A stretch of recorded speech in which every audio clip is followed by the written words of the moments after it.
Hello everyone, welcome back with me again in this channel. On today's tutorial, I'm going to show you how you can easily highlight the captions on your video word by word.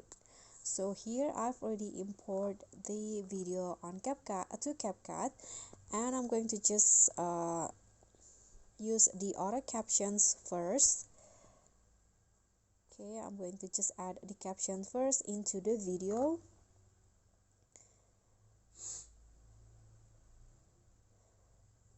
Okay, so now it has been created, and to create a highlight effect, you can just click on the captions, one of the captions, and then find the animation. Here, click on the caption tab.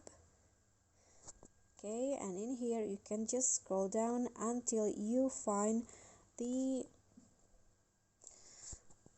you can just explore until you find the border pop up here.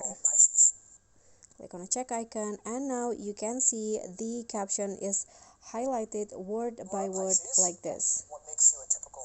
Okay, so that's all for me. I hope you enjoyed this video, so don't forget to like, comment, subscribe, and also click on the thanks button below. Bye.